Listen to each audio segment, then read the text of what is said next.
Good morning guys, welcome back sa channel namin. Sa video na to, magbibigay ako ng tips sa pagkaka-handling ng mga itlog ng African namin. Tara.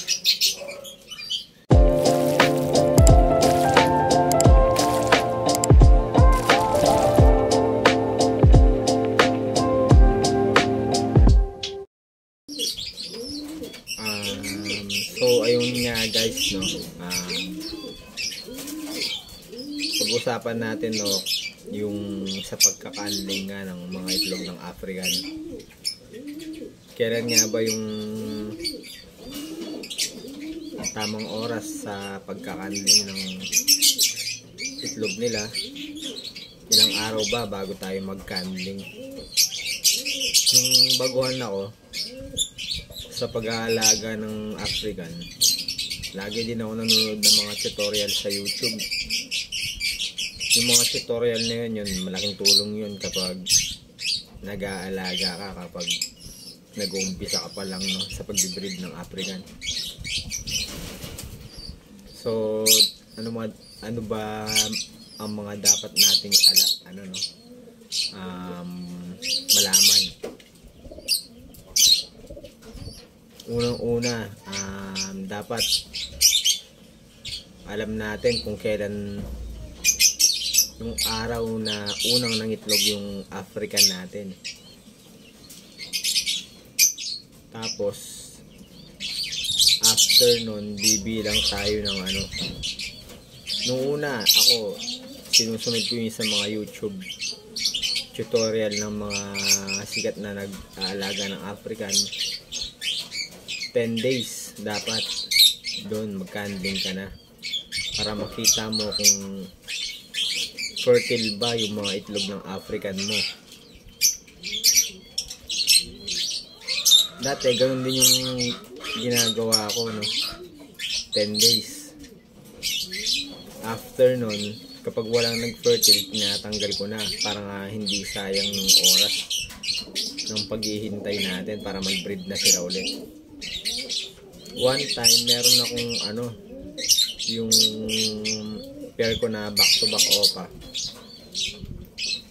Laging may fertile yung mga itlog nun. Tapos nung pang third clutch nila, sinak ko after 10 days walang fertile. So napaisip ako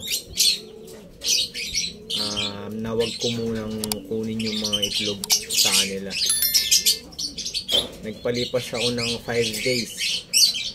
Ka 15 days, doon nag-check ako ulit. Tapos merong nag-fertile, dalawa pa yung nag-fertile doon sa 4 na itlog nila. Nung 10 days na sinilip ko, 4 na rin yung itlog nila nun, no? Pero infertile lahat ng time na yun.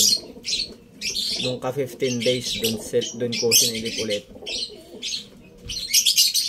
Doon nakita ko nga na may fertile na dalawa.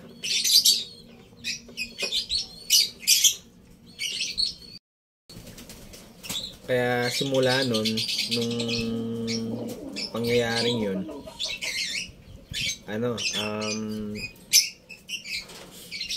lagi na ako nagka-handling 15 days para hindi ako silip ng nest box ng mga African natin, no, para iwas stress sa kanila.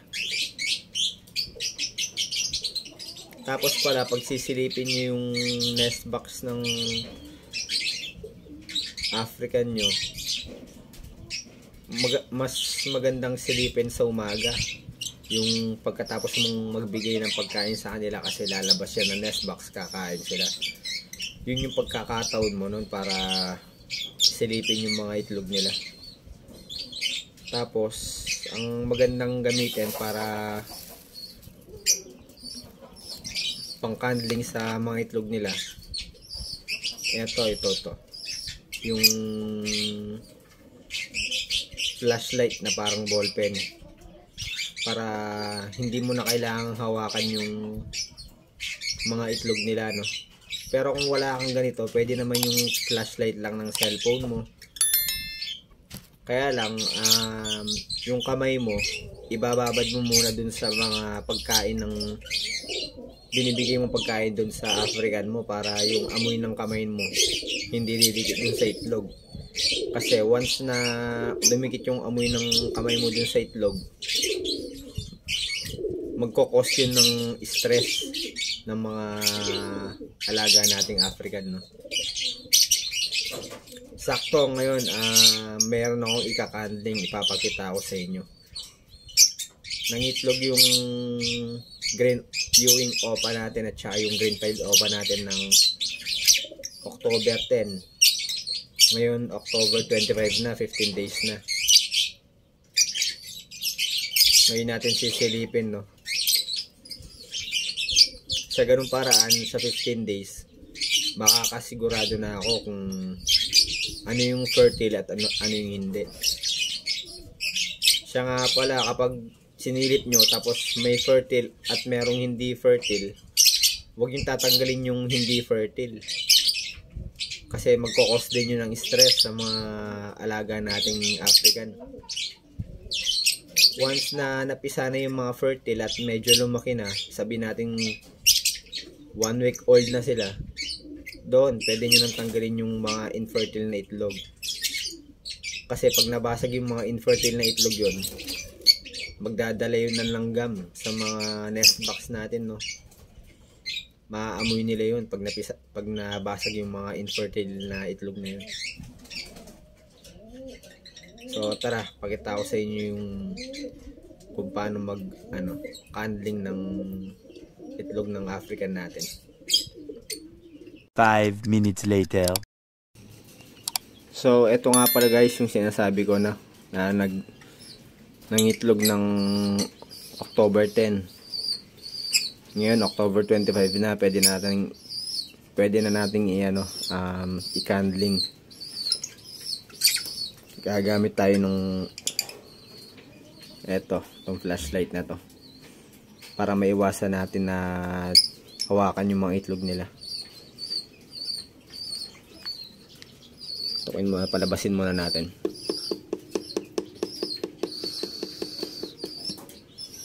Ayan. Kapag lumabas na, doon pwede na natin silang silipin.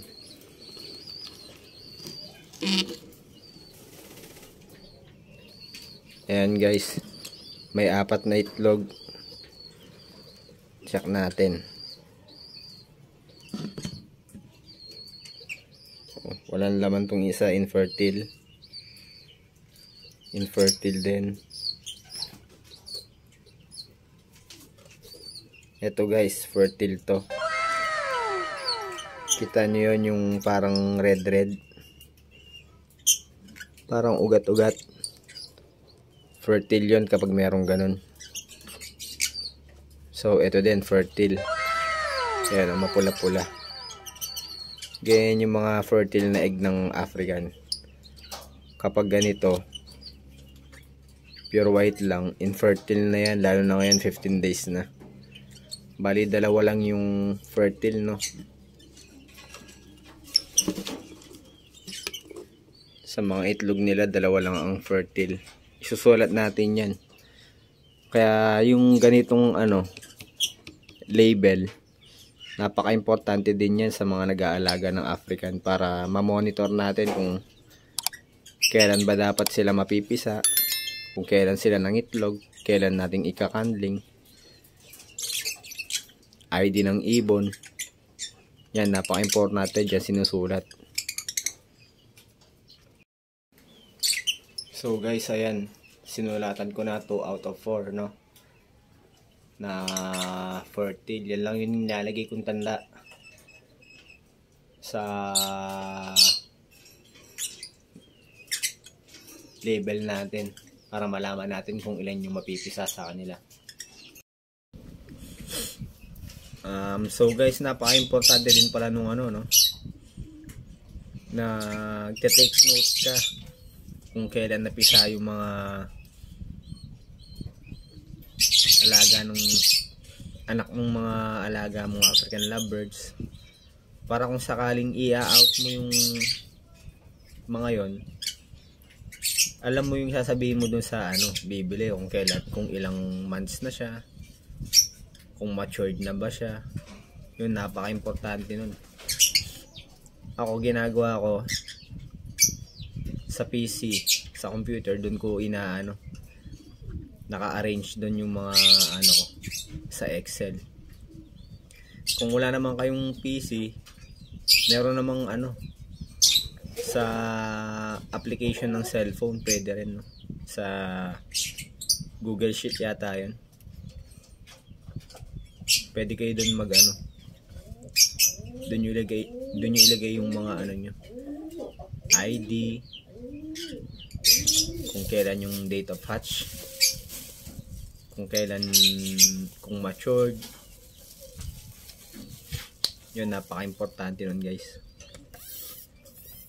A few moments later. Nga pala, guys, mamaya sa pare na club, may training sila sa Poso Rubio. Hindi ko lang alam kung ikakarga natin yung dalawang warriors na sinasali natin sa sa derby, no? Magandang pagkakataon yun kasi para sila masanay sa daan.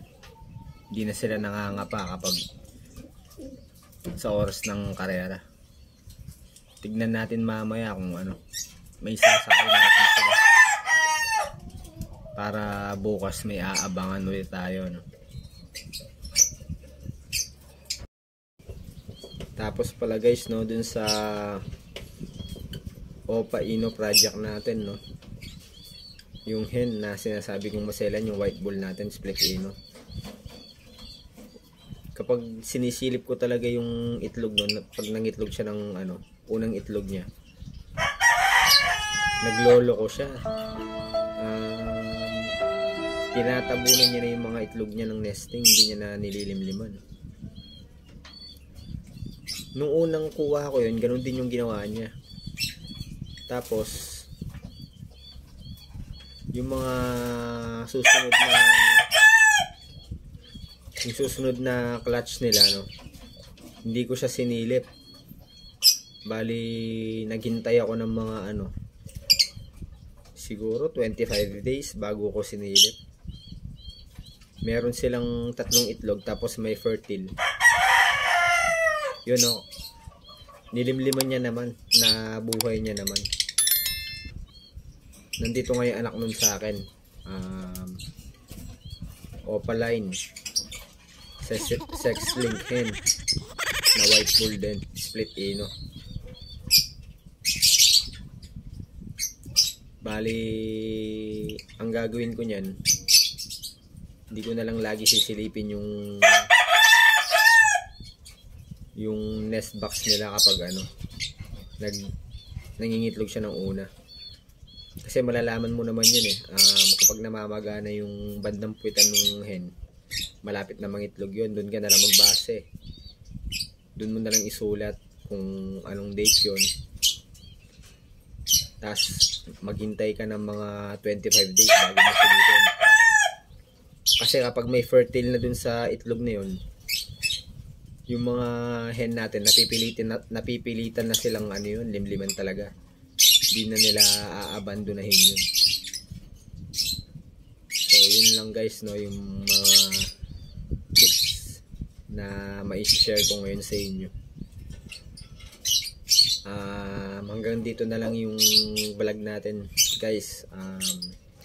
Huwag nyo sanang kalimutan mag-follow sa aming Facebook page at mag-subscribe sa aming YouTube channel. Maraming salamat, mga kaibon. Salamat, mga kalapatids. God bless.